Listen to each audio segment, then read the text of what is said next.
These roots are very green, very healthy and beautiful. This is an aerial root, so the outer sheath will be green or silvery green when it's healthy, and when it's not healthy, it'll turn gray or black. These are perfectly fine to just exist outside the pot and outside the substrate. If your orchid is growing many of these, that's a good sign that it's happy. Let's talk about some of the ideal options for potting mix that you can use when you repot your orchid for the first time. This is just standard orchid bark, and this will work great. You don't have to put soil in it. In fact, you really shouldn't, because soil is too dense and it will retain too much moisture on the roots, not allowing them to breathe.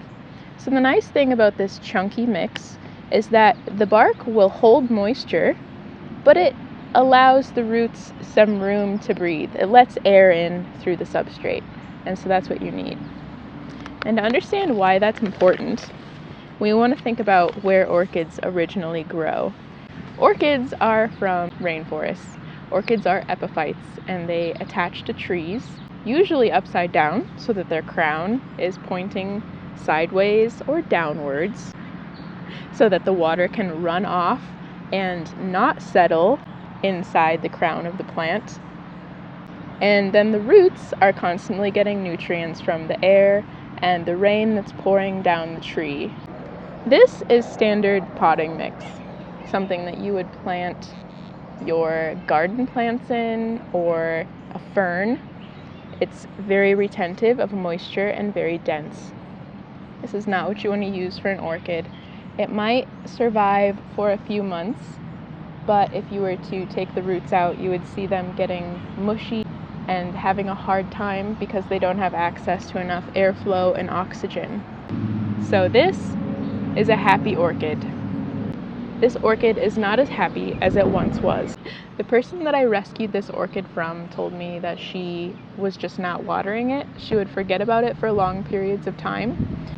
That is easier to correct than an orchid that's been overwatered or put into a substrate that is too dense or too moisture retentive.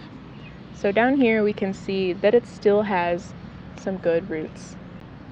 In the case of underwatering, you actually don't need to repot this. You could just leave it as is and start watering it more frequently. Some people grow orchids with no potting mix whatsoever. They just mount it to a piece of wood and put some sphagnum moss over it and then spritz it or let it be rained on, and it's happy like that. If you have been watering your orchid for years with an ice cube, continue doing that because it's accidentally working really well for you. But orchids don't actually like growing in cold places, and when the ice touches the roots, it can damage them. It's also not enough water. All of the roots want to get wet when it's watered. This wants to be fully submerged, because if we have some areas of the pot getting water and some not, the parts, like the roots that are not getting enough moisture, are going to suffer. So you want the whole pot to get fully saturated. If you don't want to have to pick up your orchid and take it to the sink and water it or let it soak and then remember to put it back after 30 minutes, you can use a pot like this, an outer pot. When you water it, put about an inch of water in the bottom. So fully saturate the top area with your watering can, and then it will just sit in a little bit of water at the bottom, and that is okay. We have to be realistic sometimes that some of us aren't going to remember to pick up the orchid, take it to the sink, soak it, and then put it back, and that's okay. You don't have to do that. As you can see, this spike, which is no longer in bloom, has been trimmed, and that right there is considered a node. So when the spike is done blooming, you can trim it, but you want to trim it above the first node. One of the questions I got about orchids is how much light should they be getting and where should you place them? So in the rainforest, it's growing on trees, and the canopy above is blocking most of the direct light, so it's filtered and indirect, but very bright.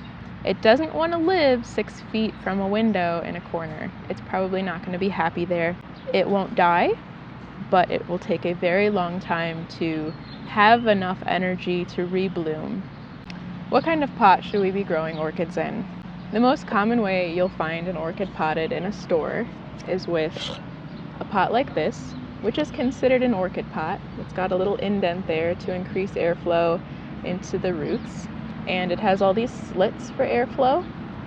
And then there's an outer pot that it sits in.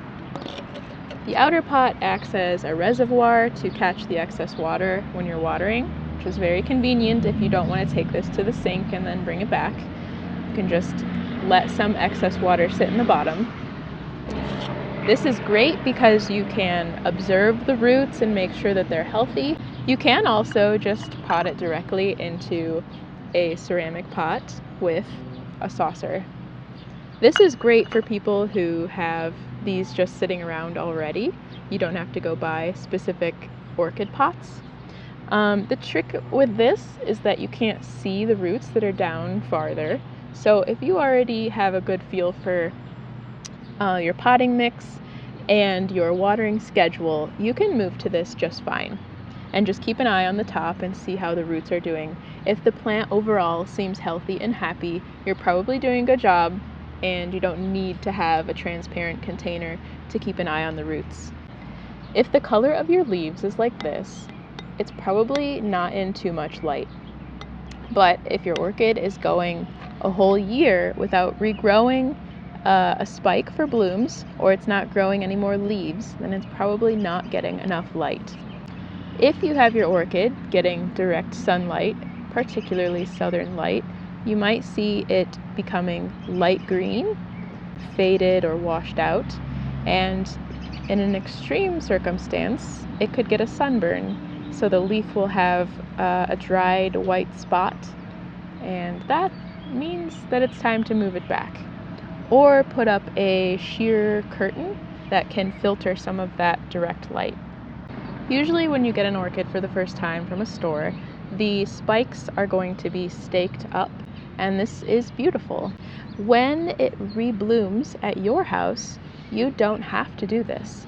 As long as it's in a pot that is heavy, you could have this like on a mantle or a shelf or a windowsill, and the spike can just grow horizontally and then down, and the flowers will orient themselves to that position, and it looks really beautiful. So you don't have to worry about trying to put the spike in any particular position.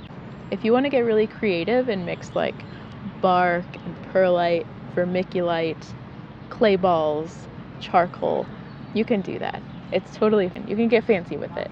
But if you don't want growing orchids to be your new full-time hobby, you can just use bark, and that'll be great.